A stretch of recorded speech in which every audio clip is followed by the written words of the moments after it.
आज का जो वीडियो है और आज की जो क्लास है, क्लास जो प्रैक्टिकल स्किल्स टेस्ट की है, और इसी स्किल टेस्ट में हम जैसे प्रैक्टिकल कर रहे हैं उन्हीं प्रैक्टिकलों को आगे बढ़ाते हुए, ठीक है। और आज कुछ अलग से कुछ प्रैक्टिकल करेंगे हम, और वो चीज़ें हमारे थ्योरेटिकल के रूप में जो चीज़ें चलती हैं उसको एक प्रूफ करके देखते हैं कि हमारे पास चीज़ें हैं वो कितने कितने वाट की चीज़ें लगी हुई है। तो प्रैक्टिकल हमारा है कि हमारे पास तीन चीज़ें हैं, तीन उपकरण है, वोल्टमीटर है, एमीटर है, और एक हमने एक लोड ले रखा है जिसको हम हीटर बोलते हैं, ठीक है। और इसी हीटर के अकॉर्डिंग ही हम क्या करेंगे कि इस हीटर की जो स्प्रिंग है वो कितने वाट की है, और इसी को हम प्रूफ करेंगे कि हमारे को नहीं पता है कि कितने वाट की लगी हुई है, तो हम एक फॉर्मूले के अनुसार क्या करेंगे, इसकी शक्ति ज्ञात करेंगे, ठीक है ना। तो उसी चीज़ को आप लोग थ्योरेटिकल के अनुसार समझो चाहे प्रैक्टिकल के अनुसार समझो इसको, कि थ्योरेटिकल में जो चीज़ें होती है उसको हम प्रूफ करके देख सकते हैं कि भाई क्या चीज़ें हैं, कि उसके अंदर वाटेज कितनी होती है कितनी नहीं होती है, ठीक है ना। तो आप वीडियो को शुरू से लेकर एंड तक ज़रूर देखें, ठीक है।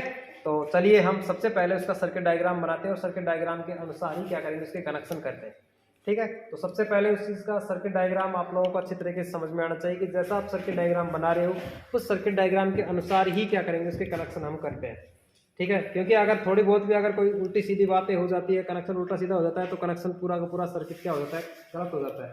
तो इसी से हम आपको रूबरू करवाते हैं कि आप उस चीज़ को समझिए, कनेक्शन को, सर्किट को, और उसके बाद में क्या करिए, इसको कनेक्शन करिए, ठीक है ना।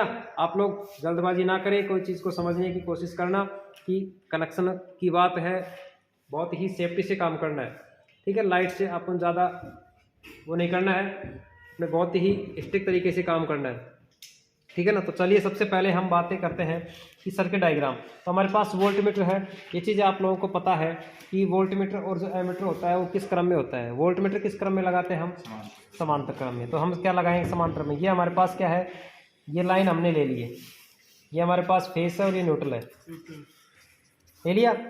अब देखिए हम क्या करते हैं कि हम इसी के बीच में सप्लाई को हम लेके चलते हैं। तो हम इन दोनों के सप्लाई के बीच में क्या लगाते हैं, एक वोल्टमीटर लगाते हैं, लगा दें, ये लगा दिया वोल्टमीटर। तो यहाँ तक हमारे पास कंप्लीट समांतर क्रम में लग गया। इसी प्रकार से एमीटर को किस क्रम में जोड़ा जाता है, लाइन के श्रेणी क्रम में। तो हम वोल्टमीटर से यहाँ से एक लाइन के श्रेणी क्रम में क्या लगा दें, एमीटर लगा दें।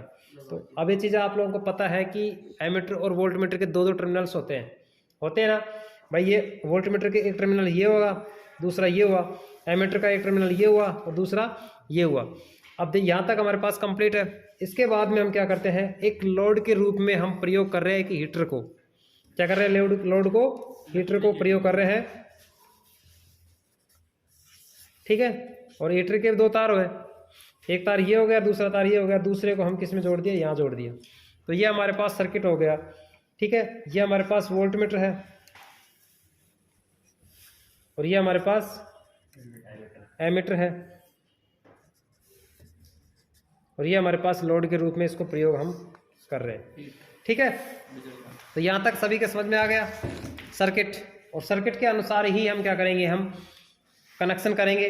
तो कनेक्शन तो करने से पहले इस चीज़ को एक बार दोबारा से देख लो कि कनेक्शन किस हिसाब से हुए, किस हिसाब नहीं हुई, ठीक है। अब एक चीज़ और सवाल यहाँ से बनता है कि एमीटर को हम श्रेणी क्रम में क्यों जोड़ते हैं और वोल्टमीटर को समांतर क्रम में क्यों जोड़ते हैं, ये चीज़ आप लोगों को पता होना चाहिए।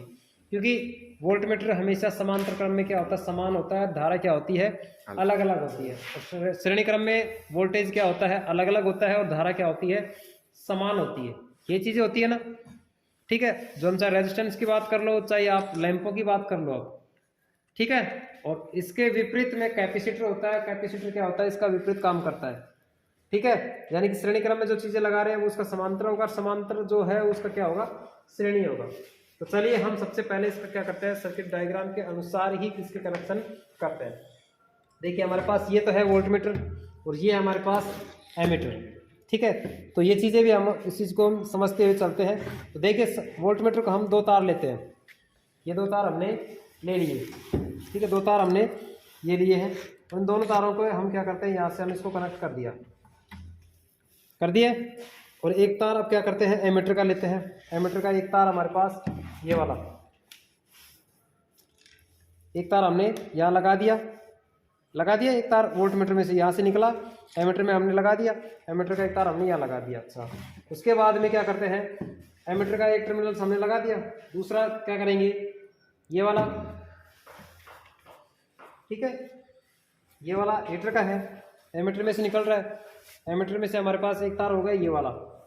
हीटर का दूसरा तार किस में जाना चाहिए, वोल्ट मीटर में, ये वोल्ट मीटर में आ गया तो प्रॉपर तरीके से हमारे पास दो तार हमारे पास क्या निकल के आए, सप्लाई के निकल के आए, ठीक है, ये दोनों तार निकल के आ गए, ठीक है।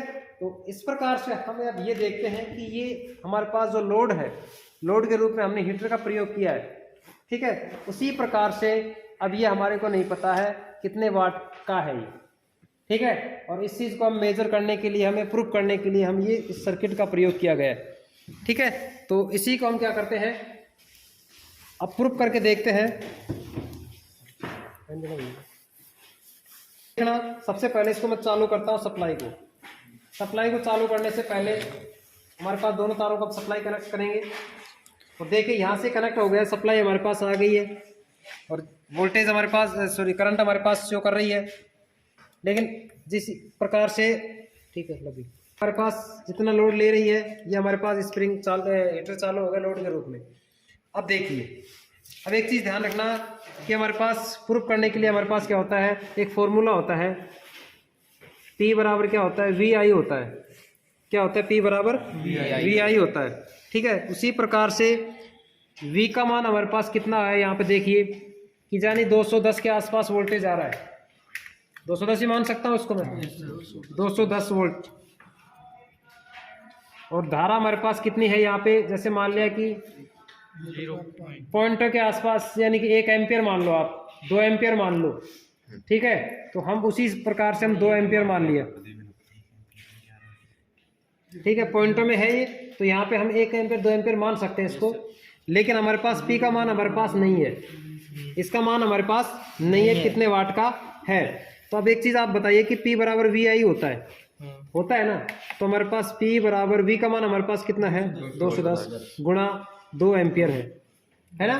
तो हमारे पास क्या हुआ, इसको अगर मल्टीप्लाई करते हो आप, 420, ठीक है। लेकिन हम इसको हम प्रूफ के तौर पे हम नहीं मान सकते हैं। क्यों नहीं मान सकते हैं, क्योंकि आप लोगों के सामने है जो लोड लगा रखा है हमने कि 400 वाट का ही थोड़ी स्प्रिंग होगा, ये नहीं हो सकता है ना। तो अब इसका हम एक दूसरा जो एमीटर है वो लगा के चेक करते हैं एक बार, उसके बाद फिर इसको दोबारा से देखते हैं कि कम से कम कितना वाट आता है, ठीक है। इसकी करिए, हम उसको थोड़ा सा कम दिखाना भाई, दूसरा एमीटर लगाया है और दूसरे एमीटर में हमने शो करके देखा है कि इसका जो लोड कितना ले रही है कितना नहीं ले रही है, ठीक है। जैसे हमारे पास वोल्टेज, दोबारा से मैं सवाल निकाल रहा हूँ, P बराबर हमारे पास क्या होता है, VI होता है ना।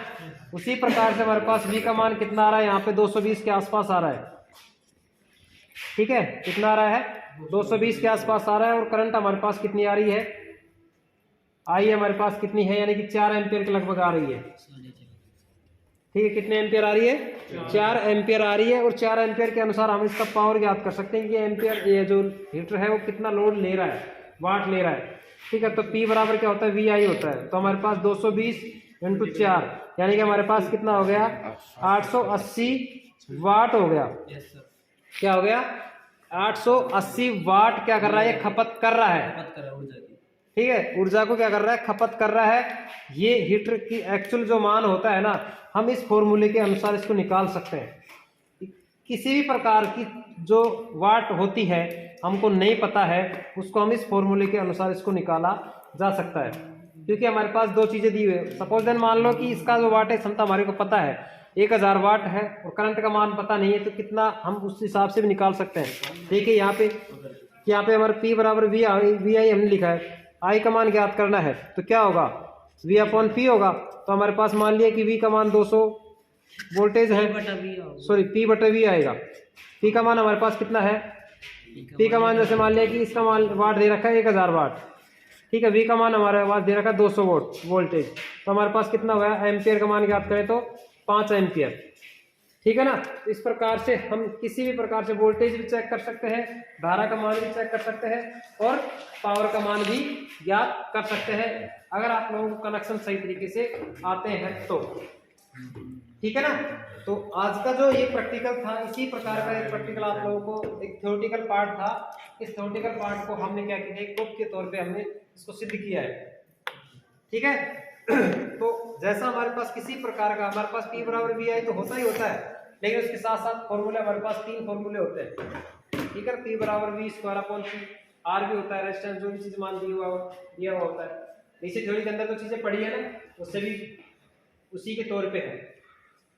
तो उम्मीद करता हूँ ये चीजें आप लोगों को समझ में आई होगी, सभी के सेकंड ईयर वाले आई है ना।